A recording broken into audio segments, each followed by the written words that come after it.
Bonjour à tous, chers frères et sœurs, chers amis. Merci de votre fidélité, merci de vos encouragements.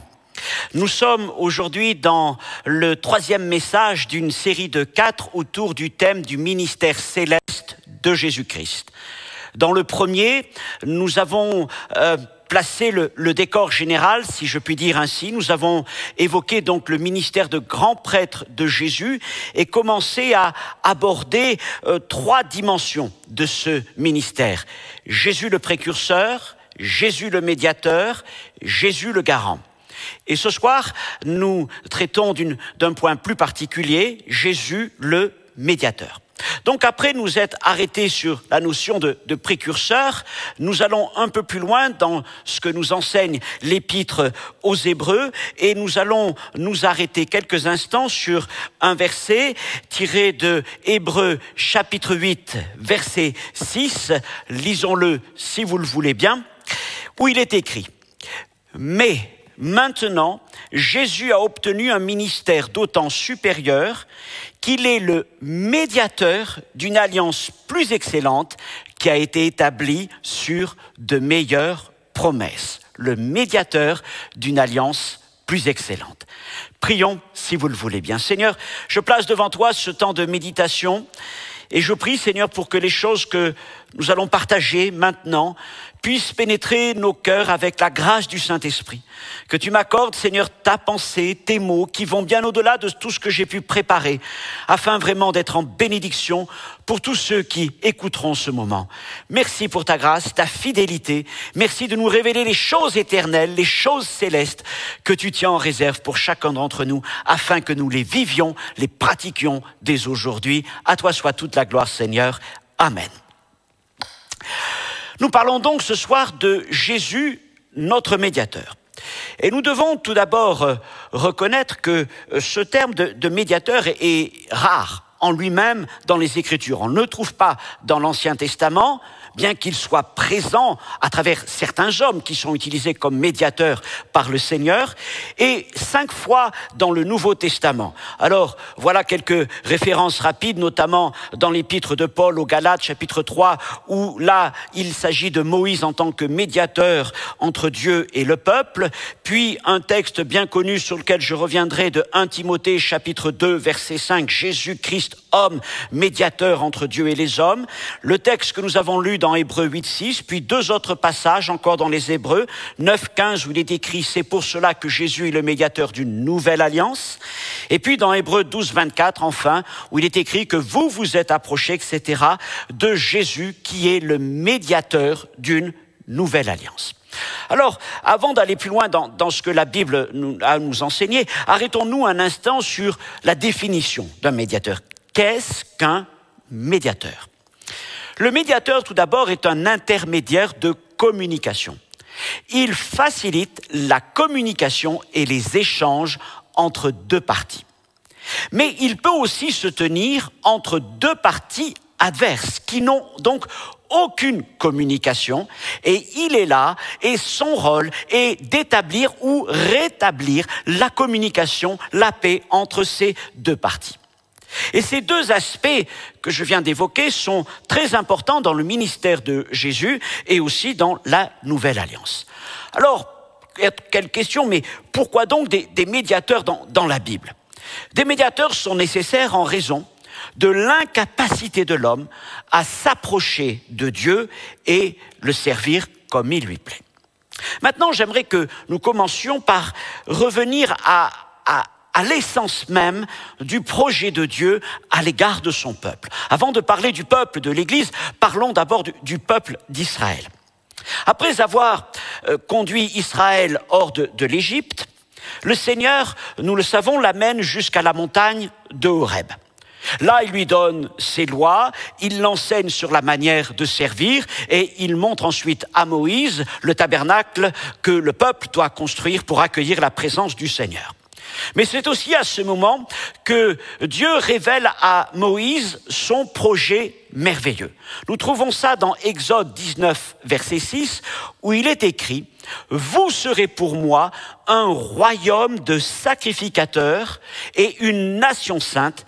Voici les paroles que tu diras aux enfants d'Israël un royaume de sacrificateurs, une nation sainte. Dieu veut donc faire de son peuple, du peuple d'Israël, un peuple de sacrificateurs. Il souhaite ainsi que tout Israélite ait avec lui une relation directe, comme lui aussi ait une relation directe avec chaque Israélite. C'est là la fonction d'un prêtre, d'ailleurs, s'approcher de Dieu. Dans un premier temps, nous voyons que c'est Dieu qui s'approche d'Israël sur la montagne. Et on peut dire que le choc est immense pour le peuple d'Israël. C'est ce que nous voyons dans Exode chapitre 20, verset 18, où il est écrit « Tout le peuple entendait les tonnerres et le son de la trompette. Il voyait les flammes de la montagne fumante. À ce spectacle, le peuple tremblait et se tenait dans l'éloignement. » Alors, au commencement, alors que le peuple demeure dans la vallée, avec l'interdiction de toucher la montagne, et que le Seigneur commence à donner ses lois à Moïse sur le sommet de celle-ci, le peuple accepte d'entrer dans le projet de Dieu. Vous savez, c'est un peu comme nous. Souvent, nous disons, oui, Seigneur, je veux répondre à ton appel, je veux répondre à ta parole, et notre élan nous porte.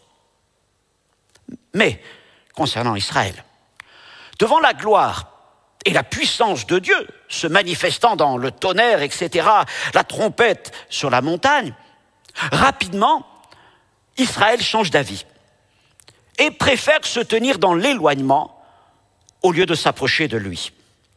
Le peuple dit alors à Moïse, « Moïse, toi, monte sur la montagne, écoute ce que Dieu a à nous dire et puis tu viens nous le répéter. »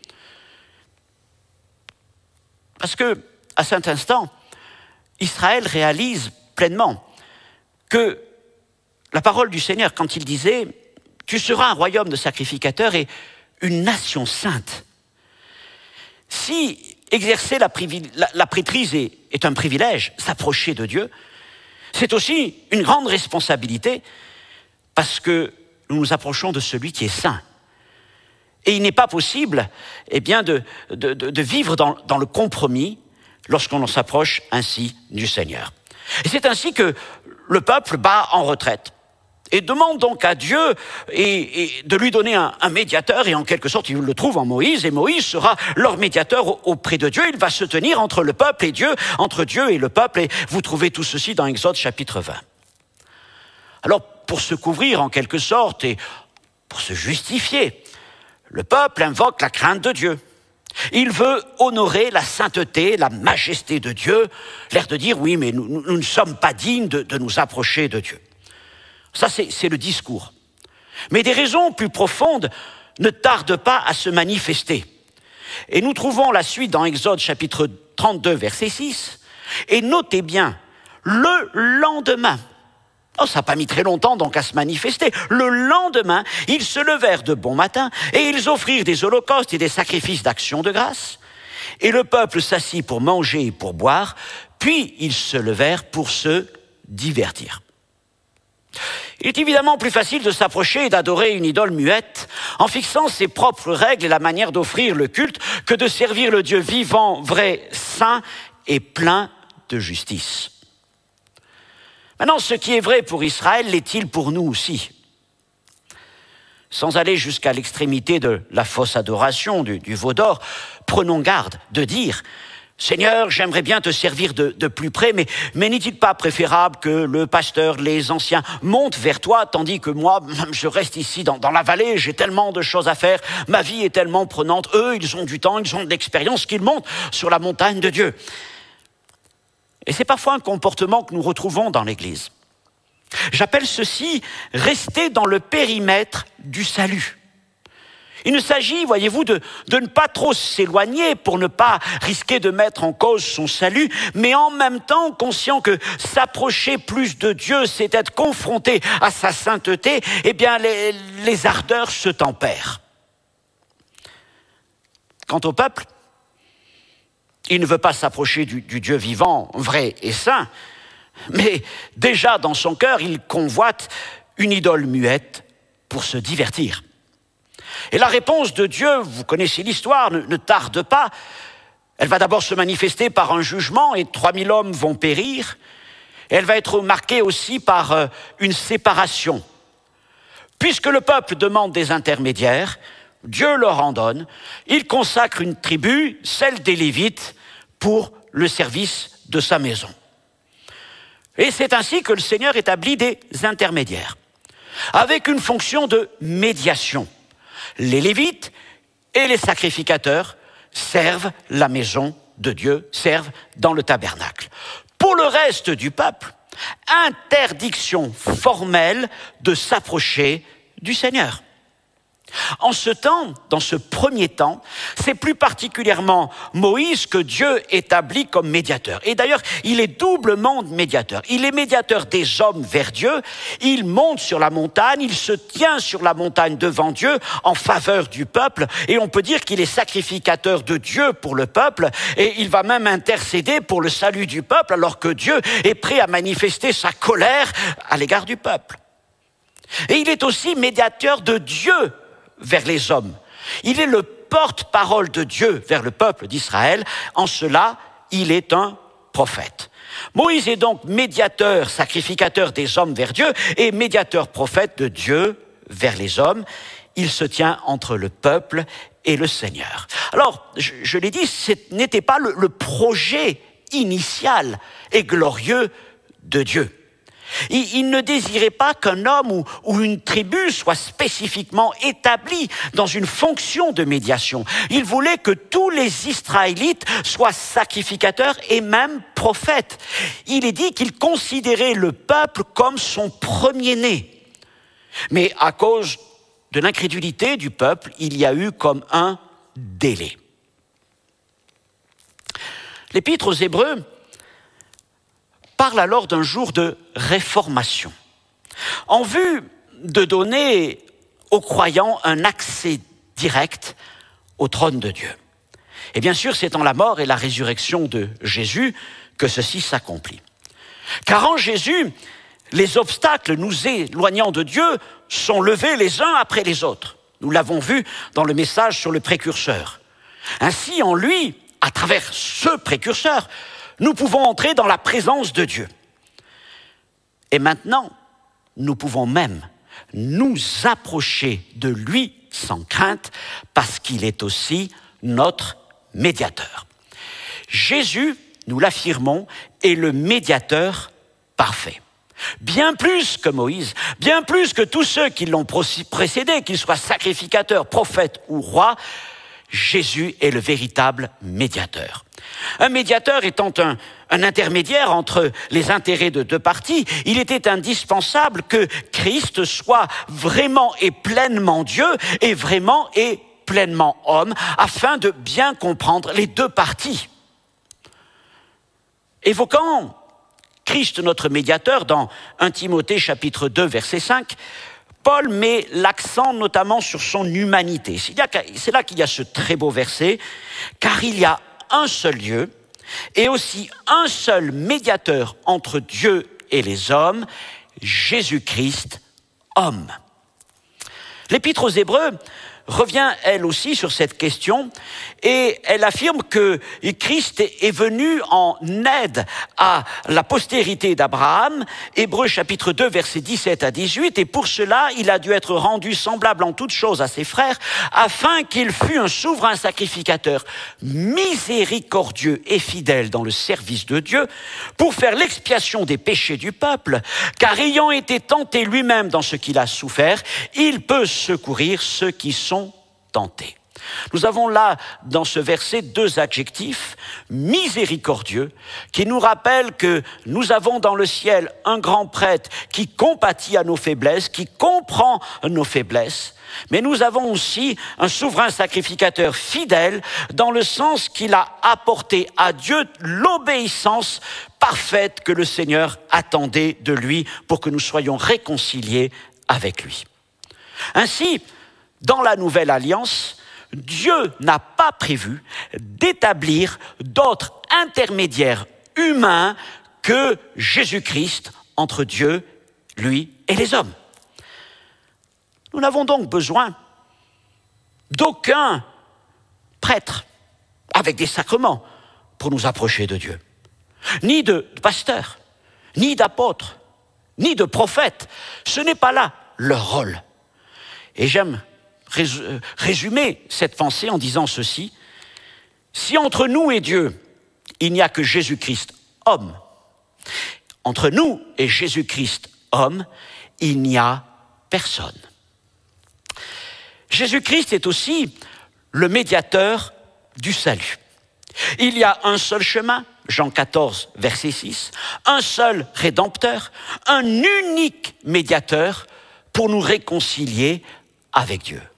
Car un seul s'est tenu entre lui et nous à la croix, suspendu entre ciel et terre.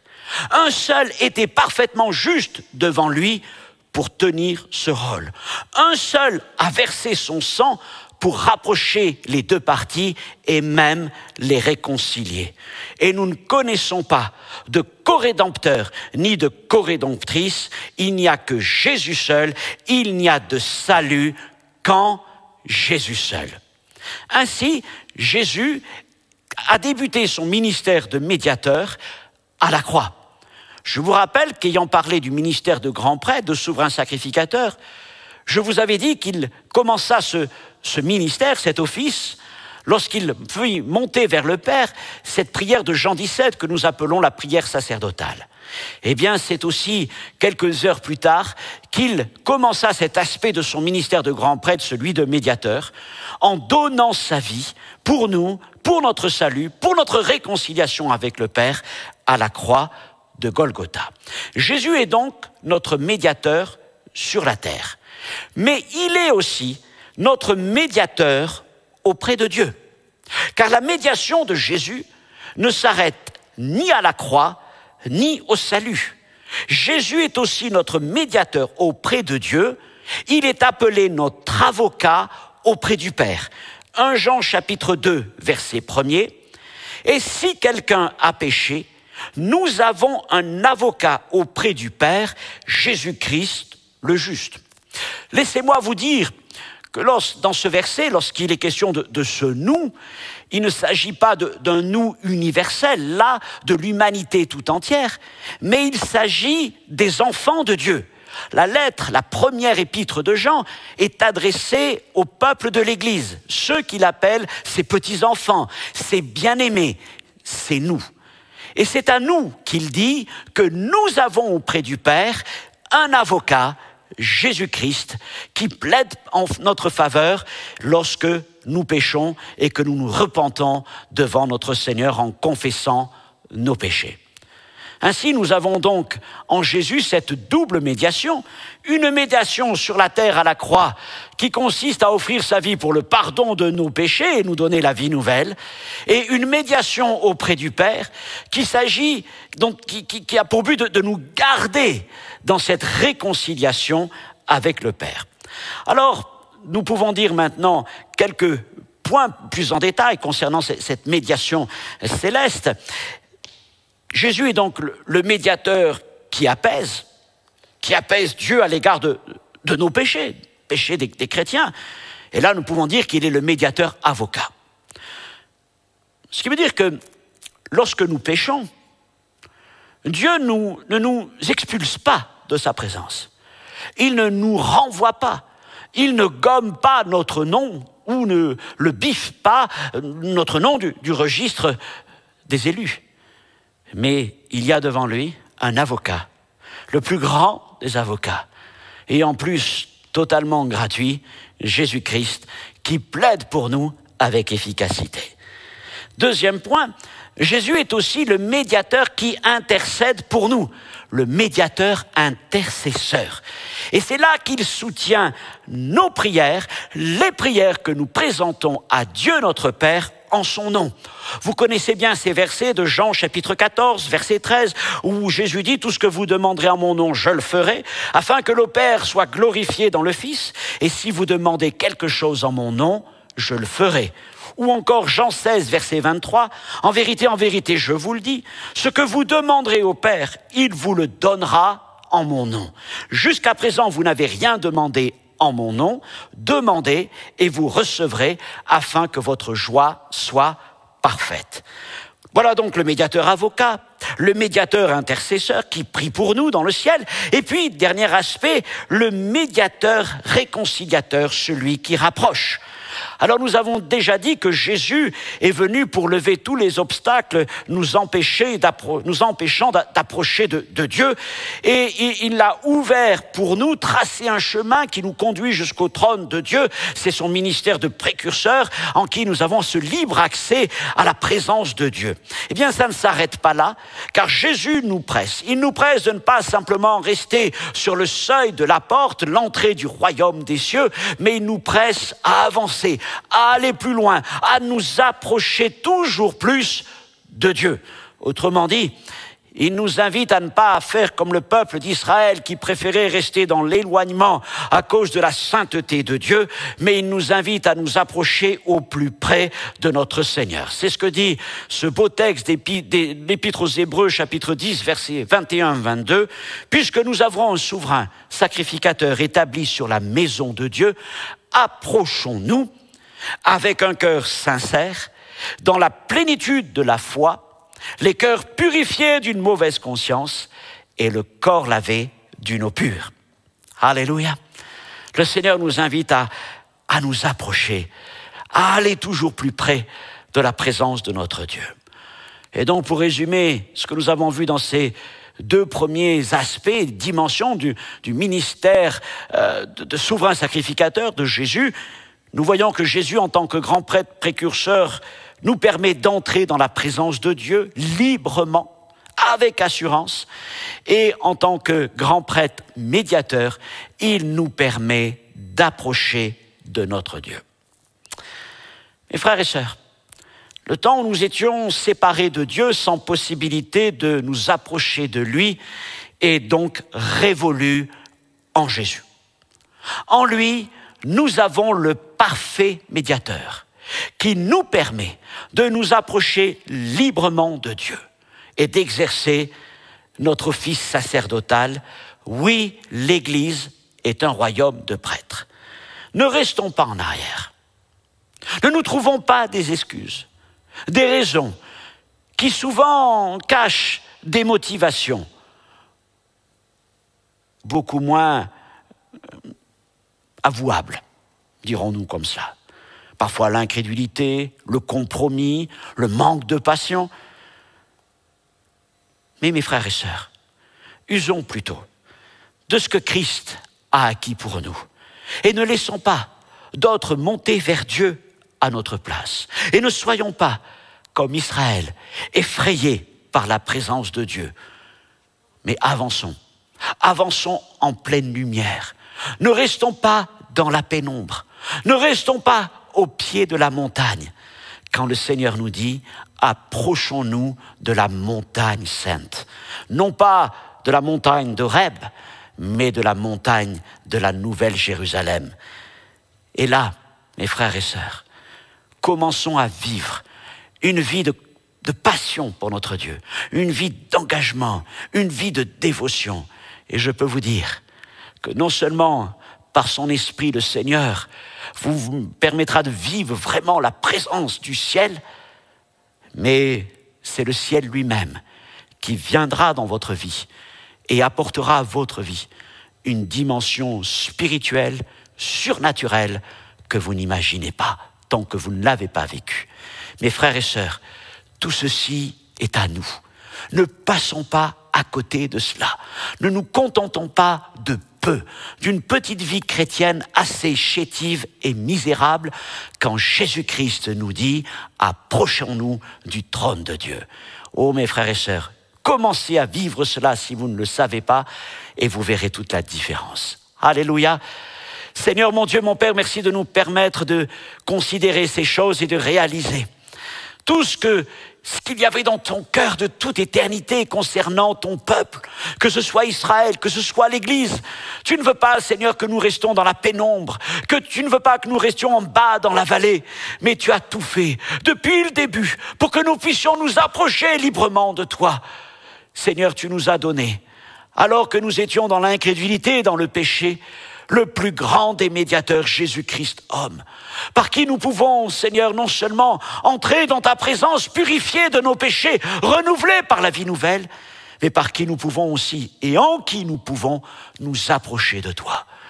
Oui, Seigneur, c'est une immense bénédiction, un grand privilège que je prie que nous puissions vivre chaque instant de chaque jour. À toi seul soit toute la gloire, Seigneur mon Dieu. Amen. C'était donc notre troisième message de notre série sur le ministère céleste de Jésus-Christ. Et je vous invite, si vous le souhaitez, à suivre prochainement le quatrième qui s'intitulera « Jésus le garant ». Que Dieu vous bénisse. Au revoir.